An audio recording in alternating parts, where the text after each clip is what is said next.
વચનામૃત 3 લીલા ચરિત્ર સંભાળી રાખવાના. એમ કે ભગવાને જે લીલા કરી હોય ને એ સંભાળી રાખવાનું છે.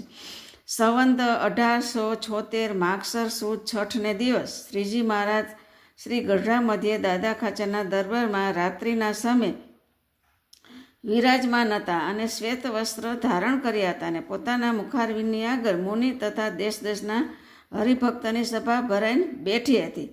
પછી શ્રીજી મહારાજ બોલ્યા, જેને ભગવાનની મૂર્તિ અંતરમાં અખંડ દેખાતી હોય તેણે પણ ભગવાન જે અવતારે કરી જે સ્થાનકને વિશે જે લીલા કરી હોય ને એને સંભાળી રાખવાના અને બ્રહ્મચારી સાધુ તથા સત્સંગી તેને સાથે હેત રાખવા અને સર્વને સંભાળી રાખવા.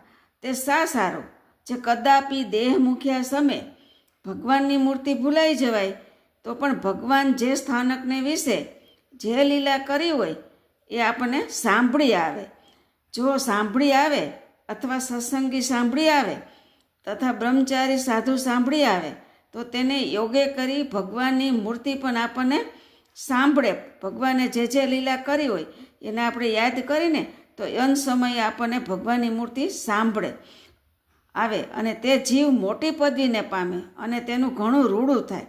તે માટે અમે મોટા મોટા વિષ્ણુ યાગ કરીએ છીએ તથા જન્માષ્ટમી અને એકાદશી આદિક વ્રત વર્ષો વર્ષ ઉત્સવ માટે કરીએ છીએ.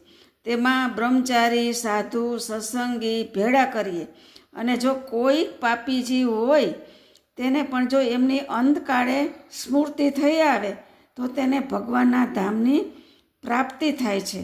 માટે લીલા ચરિત્ર સંભાળીને રાખવા.